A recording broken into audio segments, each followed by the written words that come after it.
Hi, today we are going to discuss about inheritance. జావాలో object oriented ప్రోగ్రామింగ్లో ఇన్హెరిటెన్స్ని ఎలా యూస్ చేసుకోవాలి, అంతేకాకుండా types of inheritance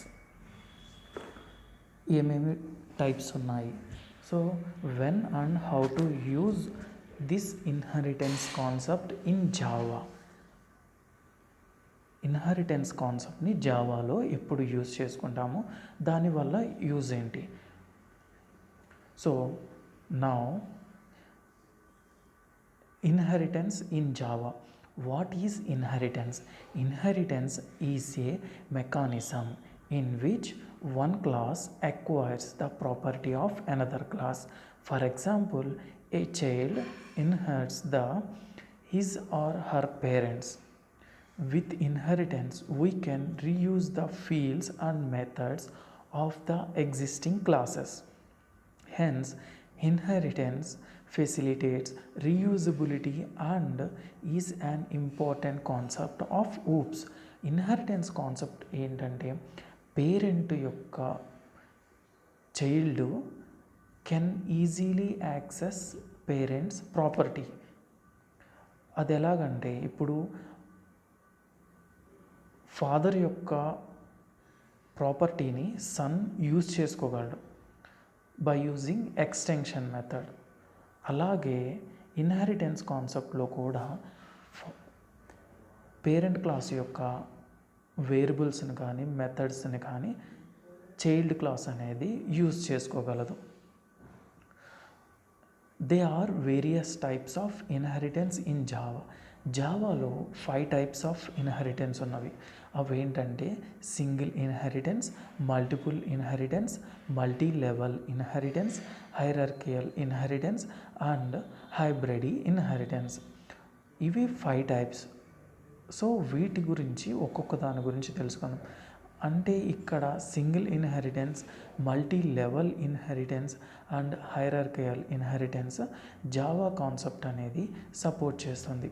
multi level and hybrid inheritance అనేది జావాలో సపోర్ట్ చేయదు. Coming to single inheritance. In this single inheritance, one class extends another class. So class A అనేది parent, class B అనేది child class. So ఇప్పుడు class A యొక్క ప్రాపర్టీని class B use చేసుకోవాలి అంటే by using the keyword extends. By using this keyword class B can access class A. Here you can see the syntax. Class A have system.out.println. If class B want to display hello along with Java, so class B can access extend keyword use చేసుకుని class ఏని access చేయగలదు. ఇది single inheritance, అంటే ఒక parent ఒక child మాత్రమే ఉంటాయి. So second, ఇది hierarchical inheritance. In this hierarchical inheritance one class is inherited by many sub classes. For example, a parent can have multiple childrens. Like that, here also class A have class B, class C, class D are childs. ఒక ఫాదర్కి ఇద్దరు కొడుకులైనా ఉండొచ్చు, ముగ్గురు కొడుకులైనా ఉండొచ్చు. So child's ఎంతమైనా ఉండొచ్చు. So each చైల్డ్కి సమానమైన access ఉంటుంది. అలాగే ఇక్కడ కూడా క్లాస్ ఏ యొక్క property class B, class C, class డికి ఈక్వల్గా యాక్సెస్ చేయగలదు.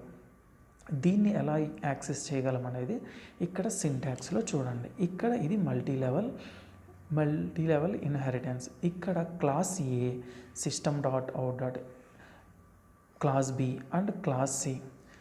ఇక్కడ చూడండి, క్లాస్ ఏ అనేది parent and class B extends A వెళ్తుంది, class C also extends A వెళ్తుంది.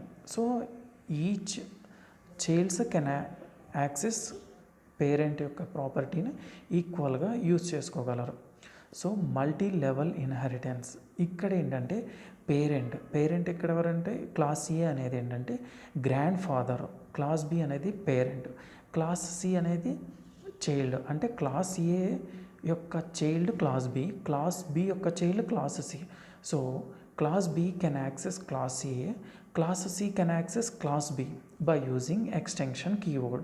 Here you can see here you can read in multiple inheritance, one class can inherit from a derived class, hence the derived class becomes the base class of the two classes. ఇక్కడ class C అనేది first base class, class B అనేది derived class.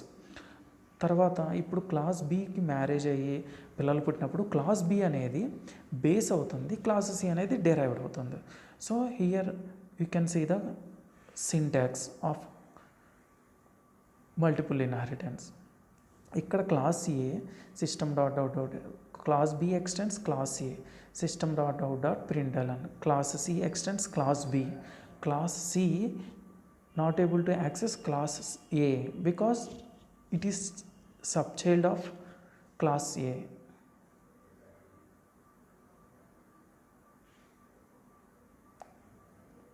Thank you for watching.